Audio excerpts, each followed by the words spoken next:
लहसुन उत्पादन फसल एवं निर्यात की यह साप्ताहिक समीक्षा में मैं तमन्ना आपका स्वागत करती हूँ। पिछले हफ्ते हमने आपको साप्ताहिक समीक्षा में बताया था कि मार्केट पूरी तरह से कई कारणों के चलते आगे बढ़ाने की संभावनाएं दिख रहा था। इसी तरह से मार्केट में पिछले हफ्ते एक शानदार तेजी का माहौल बना रहा। ऊटी के माल में करीबन 30 रुपए की तेजी हुई और देशी माल में 20 से 25 रुपए की तेजी देखने को मिल रही है।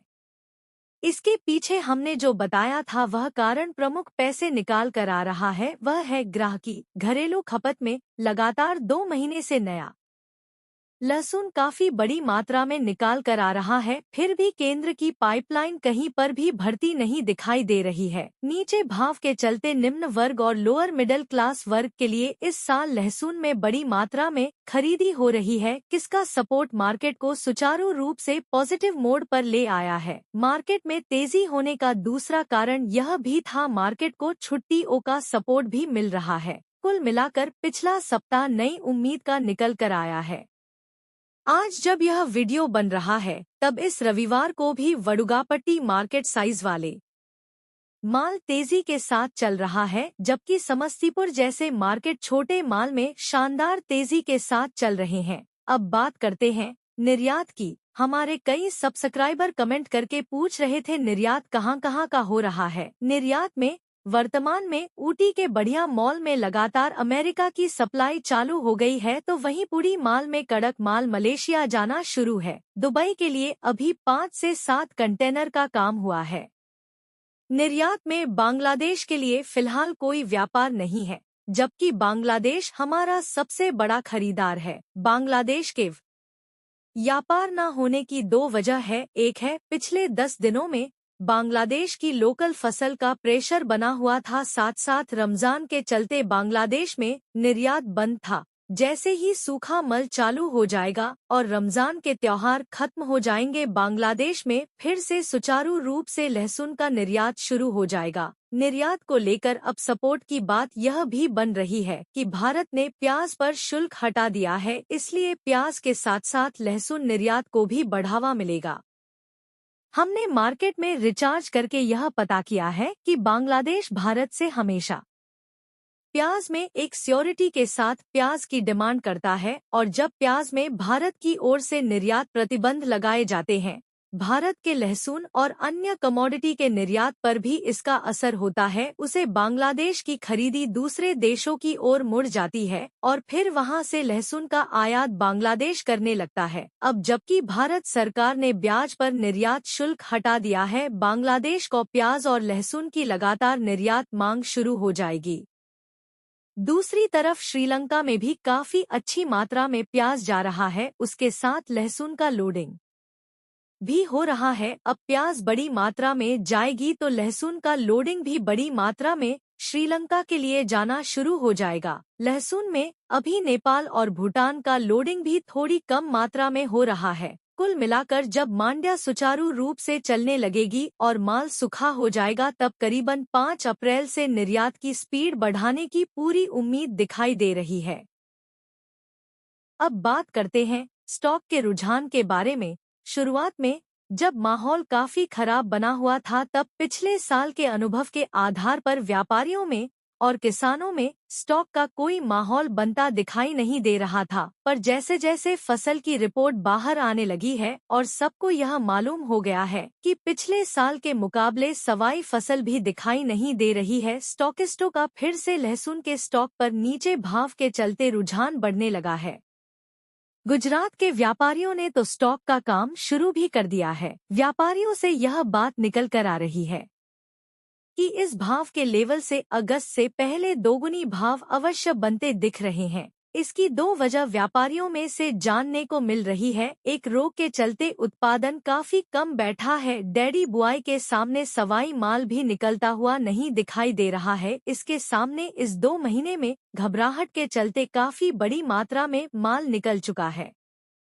हमने अपने अगले वीडियो में आपको बताया था कि लहसुन के भाव 100 रुपए को छू जाएंगे, यह पूरी तरह से दिखाई दे रहा है। इसका पूरा आधार यही था। कुल मिलाकर 5 अप्रैल के बाद स्टॉकिस्टों की एक बड़ी अच्छी लेवाली मार्केट में बनती हुई दिख रही है। जैसा कि हमने हर बार यह बताया है कि किसानों को इस साल सप्लाई मेंटेन करके चलना है, तो ही मार्केट में सबके लिए अच्छे संजोग बनेंगे। अब जबकि राजस्थान की फसल तैयार हो रही है, साथ साथ पंजाब, हरियाणा, हिमाचल प्रदेश की फसल भी दस्तक दे रही है, जबकि यूपी के रामपुर एरिया से फसल निकलना स्टार्ट हो चुका है, तब जाकर अब एमपी की आमद कंट्रोल होना जरूरी है। मार्केट में अगर ज्यादा आमद बढ़ती है तो प्रेशर का माहौल बनेगा और पिछले साल के अनुभव के आधार पर सब व्यापारियों ने बड़ा नुकसान किया है, तो मार्केट में एक पैनिक की कंडीशन भी बन सकती है। इसलिए किसानों को अब सप्लाई को कंट्रोल करके चलना खूब जरूरी है। पूरे भारत में इतना प्रोडक्शन नहीं है कि भारत की पूरे साल की जरूरत को पूरा कर सके, इसलिए आने वाले दिनों में घबराने की कोई स्थिति नहीं है, पर सप्लाई कंट्रोल करके चलने से मार्केट में एक अच्छा वातावरण बना रहेगा, जिसका फायदा किसानों को आगे चलकर होगा।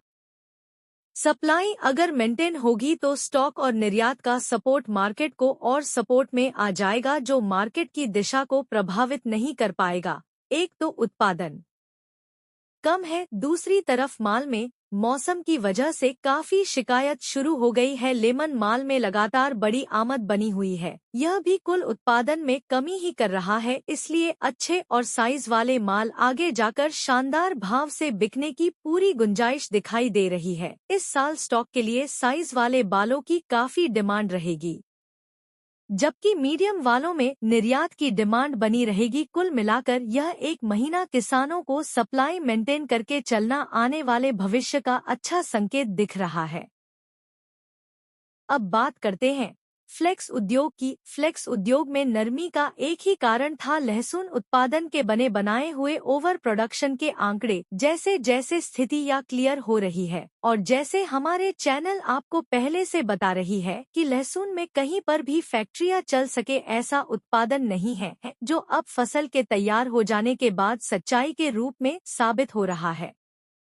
इस दौरान डर के मारे बहुत ही बड़ी मात्रा में लहसुन फ्लेक्स का निर्यात हो चुका है। इस वजह से अब 3 महीने का ही स्टॉक महुआ में बचा हुआ है। लहसुन के ओवर प्रोडक्शन को लेकर मंदी फैलाई गई थी, वह अब डर दूर हो गया है। किसी भी हाल में अब फैक्ट्री नहीं चलेगी। इस हिसाब से फ्लेक्स में अब महीने की शुरुआत से एक बड़ा उछाल निश्चित रूप से दिखाई दे रहा है।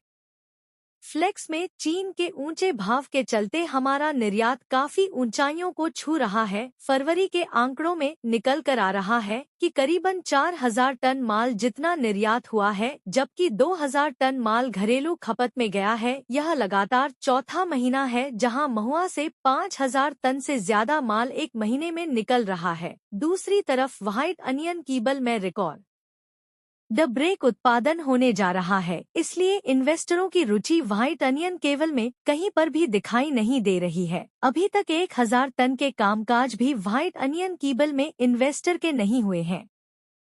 बड़े उत्पादन के चलते इन्वेस्टरों का कीबल के बदले लहसुन के इन्वेस्टमेंट पर ध्यान आकर्षित हो रहा है। इन्वेस्टर की एक बड़ी ताकत रो गार्लिक के बदले फ्लेक्स में स्टॉक करने में ज्यादा रुचि दिखा रही है, जो आने वाले भविष्य में फ्लेक्स को फिर से पुराने भाव पर ले जाने की क्षमता रखता है। जैसा कि हम सीजन की शुरुआत से नकारात्मक मोड पर चल रहे थे, वहां से अब मार्केट सुचारू रूप से हकारात्मक मोड पर आ चुकी है। कुल मिलाकर व्यापारी दृष्टिकोण से लहसुन मार्केट अब 100 रुपए की ऊंचाई को छूने के लिए सक्षम हो रही है। मंदी वालों की सारी गणित को प्रोडक्शन रिपोर्ट उल्टा साबित करने वाली है, क्योंकि प्रोडक्शन 2023 का साल रिपीट होता दिखाई दे रहा है। आप अपने क्षेत्र का लहसुन का प्रोडक्शन नीचे कमेंट में अवश्य शेयर करें। आप हमारे चैनल को लाइक करें, शेयर करें और सब्सक्राइब करें। धन्यवाद।